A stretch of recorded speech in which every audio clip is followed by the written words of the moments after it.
ശ്രീ റജിൻ, വലിയ രീതിയിലാണല്ലോ കോൺഗ്രസ് ശബരിമല സ്വർണ്ണക്കൊള്ളയുമായി ബന്ധപ്പെട്ട് ഇടതുപക്ഷത്തിനെതിരെ ആഞ്ഞടിച്ചത്.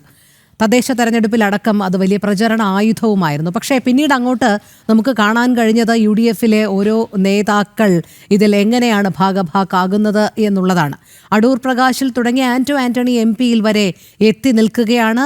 SIT ആന്റണിയെ ചോദ്യം ചെയ്യാൻ ഒരുങ്ങുകയാണ്. കടുത്ത പ്രതിരോധത്തിലേക്കും അഴിയാക്കുരുക്കിലേക്കും UDF നീങ്ങുന്ന കാഴ്ച തന്നെയല്ലേ ഇപ്പോൾ കാണാൻ കഴിയുന്നത്?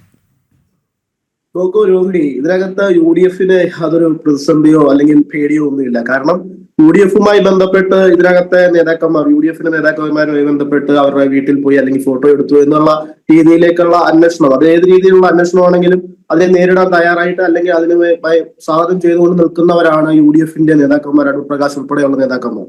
അദ്ദേഹവുമായി ബന്ധപ്പെട്ട് കഴിഞ്ഞ ദിവസം അതിനു മുമ്പ് ഇതുമായി ബന്ധപ്പെട്ട് വന്നപ്പോൾ പാർലമെന്റ് സമ്മേളനം കൂടുന്നത് കൊണ്ട് പിന്നീട് ഒരു ദിവസം പറയുകയും അദ്ദേഹം അങ്ങോട്ട് ആവശ്യപ്പെടുകയും ഞാൻ അന്വേഷണവുമായി ബന്ധപ്പെട്ട് ഇത് സഹകരിക്കുന്നുണ്ടോ എന്ന് ആവശ്യപ്പെട്ടതിന്റെ പേരിലാണ് കഴിഞ്ഞ ദിവസം പോയത് എന്നുള്ള കാര്യങ്ങളെല്ലാം വളരെ കൃത്യമായി ക്രിസ്റ്റൽ ക്ലിയർ ആയിട്ട് അദ്ദേഹം തന്നെ മാധ്യമ പ്രവർത്തകരോടും പൊതുസമൂഹത്തിനോടും വിളിച്ചു പറഞ്ഞതാണ്. അങ്ങനെ അടൂർ പ്രകാശിനെ പോലെയുള്ള ഒരാൾക്ക് അല്ലെങ്കിൽ അദ്ദേഹത്തിനെ പോലെ രാഷ്ട്രീയ പാരമ്പര്യമുള്ള ഒരാൾക്ക് അങ്ങനെ ഉണ്ണികൃഷ്ണൻ പോറ്റിയുമായിട്ട് യാതൊരു ബന്ധവുമില്ല എന്നുള്ള കാര്യം പൊതുസമൂഹത്തിന് അറിയാവുന്ന കാര്യമാണ്. അത് ആ രീതിയിൽ തന്നെ നിൽക്കുകയാണ്. ഇവിടെ സംഭവിക്കുന്നത് എന്താണ്? ഇവിടെ SIT-യുമായി ബന്ധപ്പെട്ടുള്ള അന്വേഷണം മുന്നോട്ട് പോകുമ്പോൾ ശബരിമലയിൽ വലിയ കൊള്ള നടന്നിരിക്കുകയാണ്. ആ കൊള്ള മുന്നിലേക്ക് കൊണ്ടുവരുന്നത് കോടതി നിയോഗിച്ചിട്ടുള്ള കമ്മീഷനാണ് ഇതുമായി ബന്ധപ്പെട്ടുള്ള കൊള്ള മുന്നോട്ട് കൊണ്ടുവരുന്നത്. ആ കൊള്ളയുമായി ബന്ധപ്പെട്ടുള്ള അന്വേഷണം നടക്കുമ്പോൾ കോടതി പറഞ്ഞത് എന്താണ്? അതിന്റെ അന്വേഷണ സംഘത്തെ കോടതി നിശ്ചയിച്ച പ്രകാരമുള്ള ആൾക്കാരെയാണ് അന്വേഷണ സംഘത്തിലേക്ക് വരുന്നത് എന്നുള്ളതാണ്. അതിനെ നമ്മൾ എല്ലാവരും സ്വാഗതം ചെയ്തതാണ്. അതുമായി ബന്ധപ്പെട്ട് സുസ്ഥിരമായ ഒരു അന്വേഷണം നടക്കും എന്നുള്ള രീതിയിലാണ് അന്വേഷണം ആദ്യമൊക്കെ മുന്നോട്ട് പോകുന്നത്. ആ അന്വേഷണം മുന്നോട്ട് പോയിക്കൊണ്ടിരുന്നപ്പോൾ ഈ പറയുന്ന അന്വേഷണവുമായി ബന്ധപ്പെട്ട് ജയിലിൽ അടയ്ക്കപ്പെട്ടവരാരാണ്? ഉണ്ണികൃഷ്ണൻ പോറ്റി എന്ന് പറയുന്ന പോറ്റിയുമായി ബന്ധപ്പെട്ടാണല്ലോ ഏറ്റവും വലിയ കൊടും കള്ളനായി കൊള്ളക്കാരനായി ഉണ്ണികൃഷ്ണൻ പോറ്റി ജയിലിലേക്ക് പോവുകയാണ്. പിന്നെ ജയിലിലേക്ക് പോകുന്ന ആരാണ്? ഈ പത്തനംതിട്ടയിലെ CPM-ന്റെ പ്രധാനപ്പെട്ട സെക്രട്ടേറിയറ്റ് അംഗവും മുൻ MLA-യും ദേവസ്വം ബോർഡ് പ്രസിഡന്റുമായ പത്മകുമാർ വാസുവുമായി ബന്ധപ്പെട്ട് CPM-മായി ബന്ധപ്പെട്ടുള്ള ബന്ധം, പഞ്ചായത്ത് പ്രസിഡന്റ് ഉൾപ്പെടെ മുൻ മന്ത്രിയുടെ പെൻഷൻ സ്റ്റാഫ് ഉൾപ്പെടെ CPM വെച്ചിട്ടുള്ള ദേവസ്വം ബോർഡ് പ്രസിഡന്റ് എന്നുള്ള വാസു എന്ന് പറയുന്ന ആള്.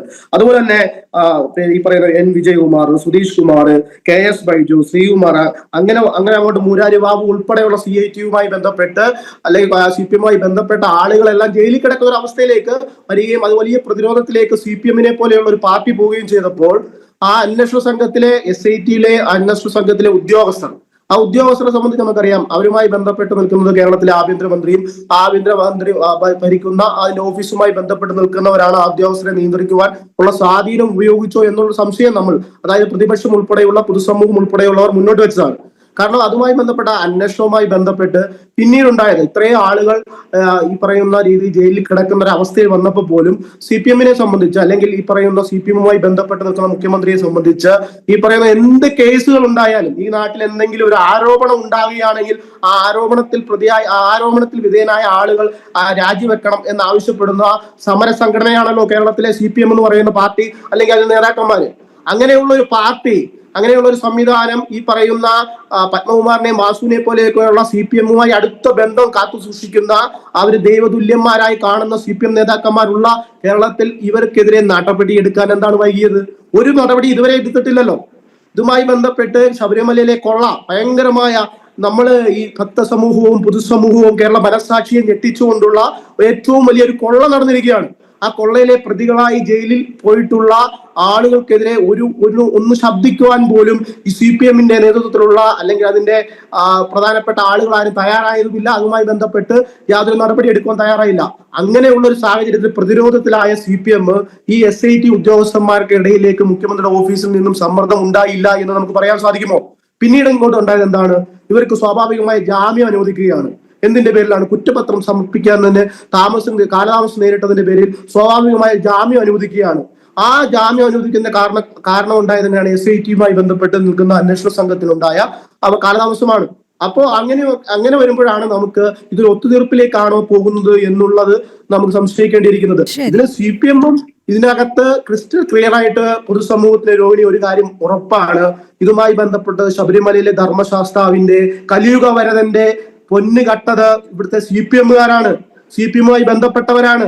അത് 2018 തുടങ്ങി, അത് 2025 ആവർത്തി വീണ്ടും ആവർത്തിച്ചിരിക്കുകയാണ്. ഫോട്ടോ ഉണ്ടെങ്കിൽ എങ്ങനെയാണ് അടൂർ പ്രകാശുമായി ബന്ധപ്പെടുത്തുന്നത് എന്നുള്ള പ്രതിരോധം തീർക്കുന്നതോടൊപ്പം തന്നെ സോണിയയിൽ വരെ ഉണ്ണികൃഷ്ണൻ പോറ്റി എത്തി നിൽക്കുമ്പോൾ അവിടെ ആന്റോ ആന്റണിയും അടൂർ പ്രകാശും ഉള്ളതാണ് ഒരു ചോദ്യമായി ഉയരുന്നത് എന്ന് മാത്രമല്ല, തനിക്ക് സൗഹൃദം മാത്രമാണ് പോറ്റിയുമായി ഉള്ളത് എന്ന് അടൂർ പ്രകാശ് പറഞ്ഞു സ്ഥാപിക്കുമ്പോൾ ബാംഗ്ലൂരുള്ള ഏതോ കോൺഗ്രസ് നേതാക്കൾ മുഖേനയാണ് സോണിയയുമായി ബന്ധപ്പെട്ടത് എന്നുകൂടി പറയുന്നുണ്ട്. കർണാടക കേന്ദ്രീകരിച്ചുള്ള കോൺഗ്രസ് നേതാക്കൾ കൂടി ഇതിൽ ഉൾപ്പെട്ടിട്ടുണ്ട് എന്നുള്ള ചില സംശയങ്ങൾ വരുന്നുണ്ട്. അങ്ങനെയാണെങ്കിൽ എത്ര നാൾ CPM-നെ ഈ വിഷയത്തിൽ ഫോട്ടോ പറഞ്ഞ് പ്രതിരോധിച്ചുകൊണ്ടിരിക്കും? രോഹിണി, ഇതുമായി ബന്ധപ്പെട്ട് 2025 2018 ഈ കൊള്ളയുമായി ബന്ധപ്പെട്ട് കാര്യങ്ങൾ നടക്കുമ്പോൾ കേരളം ഭരിക്കുന്നത് ആരാണ്? CPM-ന്റെ നേതൃത്വമുള്ള ഒരു ഗവൺമെന്റ് ആണ്. ദേവസ്വം ബോർഡ് ഭരിക്കുന്നത് ആരാണ്? CPM-ന്റെ നേതൃത്വമുള്ള ഒരു ഭരണസമിതിയാണ്. പിന്നെ ഇപ്പൊ പറയുന്ന ഉദ്യോഗസ്ഥന്മാർ, ഈ കുടുങ്ങിയ ഉദ്യോഗസ്ഥന്മാരൊക്കെ ആരാണ്? CPM-മായി ബന്ധപ്പെട്ട ആൾക്കാരാണ്.